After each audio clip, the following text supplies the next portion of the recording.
Guys, क्या आपने कभी सोचा है कि घोड़ा सोने के लिए कभी जमीन पे बैठता या लेटता नहीं है? उसके पीछे का कारण क्या है? क्या उसे कभी नींद भी आती है? तो चलिए मैं आपको इन सब बातों का जवाब देता हूं। सबसे पहले तो घोड़े को नींद आती है। 24 घंटे में से 30 मिनट उसे गहरी नींद आती है, पर इसके लिए वो ना तो जमीन पे बैठता है और ना ही जमीन पे सोता है। उसके पीछे का कारण है उसके शरीर की बनावट। कल को गलती से वो जमीन पे सोने के लिए बैठ या लेट भी जाए तो उसके शरीर का सारा भार उसकी गर्दन पे या पेट के बीच में आ जाता है, जिसकी वजह से उसके ब्रीदिंग सिस्टम पे दबाव पड़ने लगता है और जिसकी वजह से उसका दम घुटने लगता है, उसे ढंग से सांस नहीं ली जाती और वो तुरंत खड़ा हो जाता है। यही कारण है जिसकी वजह से घोड़ा कभी भी सोने के लिए ना तो जमीन पे बैठता है और ना ही जमीन पे लेटता है। क्या इसके पहले तक इफेक्ट आपको पता था? और अगर नहीं पता था तो चैट सेक्शन में जरूर लिखिएगा। और ऐसे जब प्लेन क्रैश करने वाला हो तो क्यों ना सभी यात्रियों को अपना अपना पैराशूट दे दिया जाए ताकि वो अपनी जान बचा सके। फिर एयरलाइंस वाले ऐसा क्यों नहीं करते? उसके पीछे के 3 कारण हैं।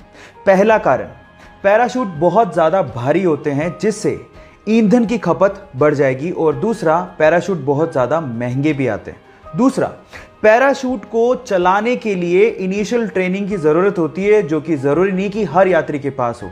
और तीसरा, पैराशूट पहले मैं खोलूंगा मैं कूदूंगा, पहले मैं खोलूंगा मैं कूदूंगा, इस चक्कर में कोई कूद तो नहीं पाएगा लेकिन प्लेन में भसड़ जरूर मच जाएगी। सो इन 3 कारणों की वजह से पैराशूट एयरलाइंस प्रोवाइड नहीं करती हैं। ये इंटरेस्टिंग फैक्ट जान के आपको कैसा लगा चैट सेक्शन में लिखना मत भूलिएगा। क्या आप मुझे पेन बेच सकते हो? ये क्वेश्चन मोस्ट कॉमन क्वेश्चन है अगर आप किसी भी कंपनी में सेल्स जॉब के लिए जाते हो तो, क्योंकि अगर आप बेच सकते हो तो आप कुछ भी कर सकते हो। Sell me this pen.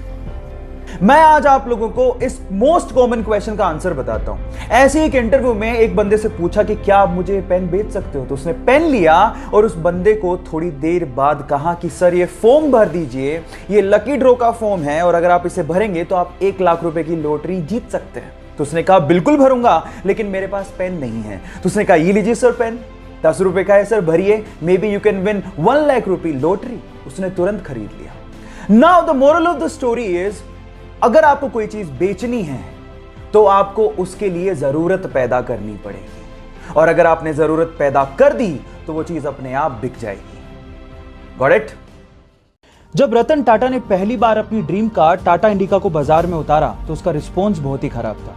घाटे में जाती हुई कंपनी को देखकर शेयर होल्डर्स ने कहा कि हमें ये कंपनी बेच देनी चाहिए।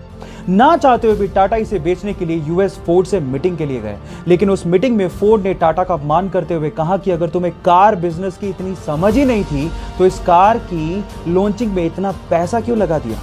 साथ ही साथ एक कहा कि इस कंपनी को खरीदकर हम तुम पे एहसान कर रहे हैं। टाटा ने यह सुन के कार कंपनी को बेचने से इनकार कर दिया। इंडिया वापस आए और इस कंपनी के लिए इतनी मेहनत की कि इसे वापस अपने पैरों पर खड़ा कर दिया। साथ ही साथ फोर्ड के घाटे में जाते हुए 2 luxurious brand Jaguar and land rover को खरीद के धमाका कर दिया। गाइस, अपमान सभी का होता है, लेकिन महान लोग अपने अपमान का बदला अपनी प्रोग्रेस से लेते हैं।